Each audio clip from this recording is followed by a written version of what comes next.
I'm Jimmy. Today's day 229 of reading. Today we're reading Harry Potter and the Goblet of Fire.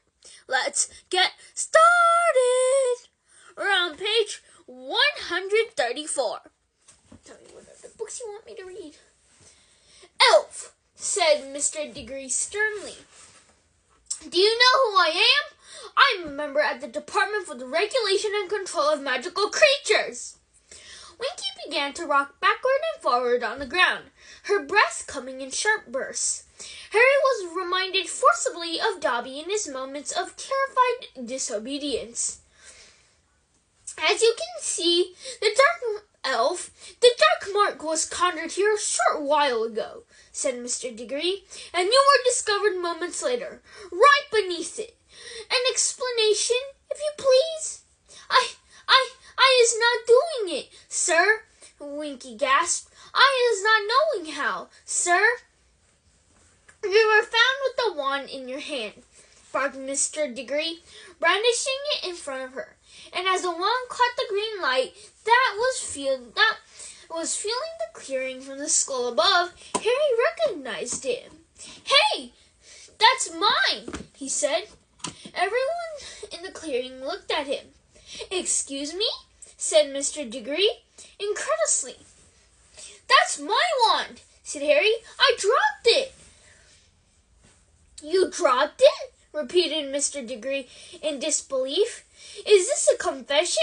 You threw it aside after you conjured the mark? Almost think who you're talking to, said Mr. Weasley, very angrily. Is Harry Potter likely to conjure the dark mark?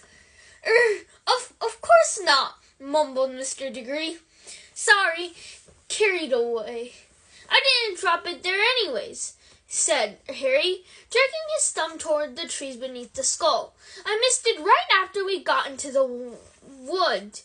So, said Mr. Diggory, his eyes hardening as he turned to look at Winky again, cowering at his feet. You found this wand, Elf? And you picked it up and thought you'd have some fun with it, did you? I is not doing magic with it, sir, squealed Winky, tears streaming down the side of her squashed and bulbous nose. I is just picking it up, sir. I is not making the dark mark, sir. I is not knowing how. It wasn't her, said Hermione. She looked very nervous, speaking up in front of all the Ministry wizards, yet determined all the same. Winky's got a squeaky little voice, and the voice we heard doing the incantation was much deeper. She looked around at Harry and Ron, appealing for their support. It didn't sound anything like Winky, did it? No, said Harry, shaking his head. It definitely didn't sound like an elf. Yeah, it was a human voice, said Ron. Well, we'll see, growled Mr. Diggory, looking unimpressed. There's a simple way of discovering the last spell a wand performed. Elf, did you know that? Winky trembled and shook her head frantically, her ears flapping, and Mr. Diggory raised his own wand again and placed it tip to tip with Harry's.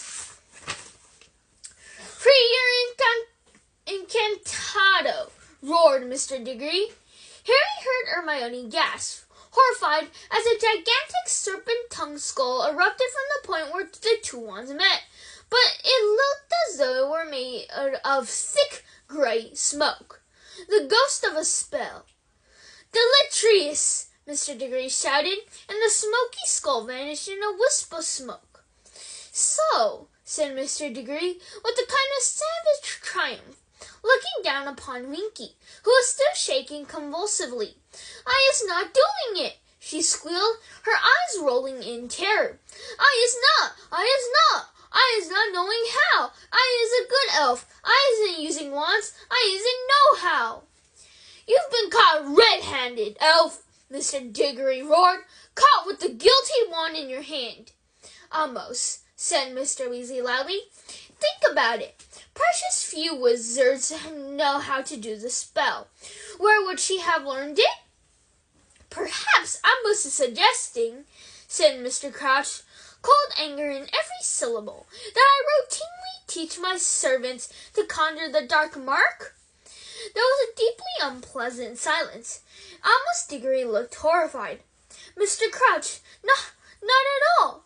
You had now come very close to accusing the two people in this clearing who are least likely to conjure that mark, barked Mr. Crouch. Harry Potter and myself. I suppose you are familiar with the boy's story? Amos? Of course, everyone knows, muttered Mr. Diggory, looking highly discomforted.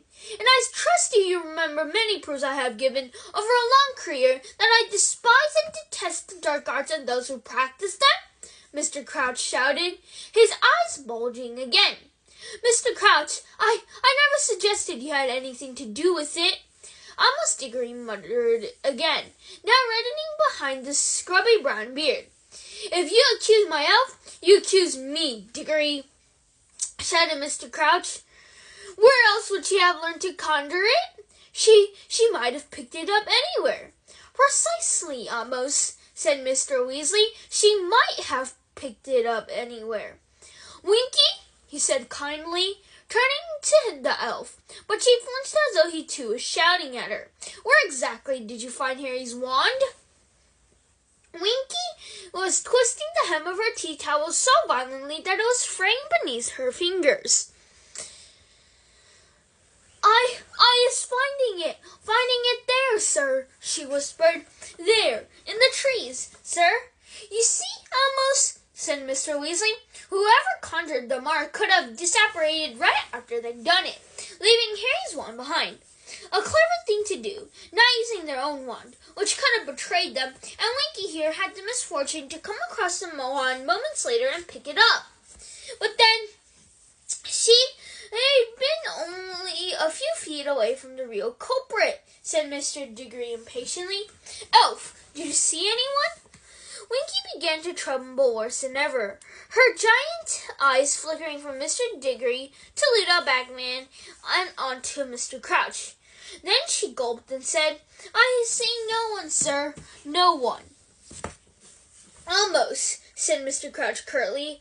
I am fully aware that, in the ordinary course of events, you would want to take Winky into your department for questioning. I ask you, however, to allow me to deal with her. Mr. Diggory looked as though he didn't think much of this suggestion at all, but it was clear to Harry that Mr. Crouch was such an important member of the ministry that he did not dare refuse him. You may rest assured that she will be punished, Mr. Crouch added coldly.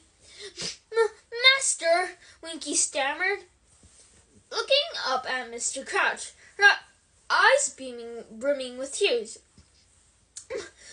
Master, please! Mr. Crouch stared back. His face somehow sharpened, each line upon it more deeply etched.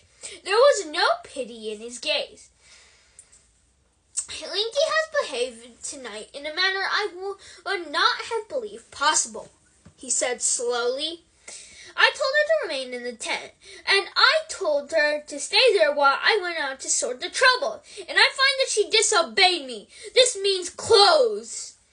No, shrieked Winky, prostrating herself at Mr. Crouch's feet. No, master, not close, not close.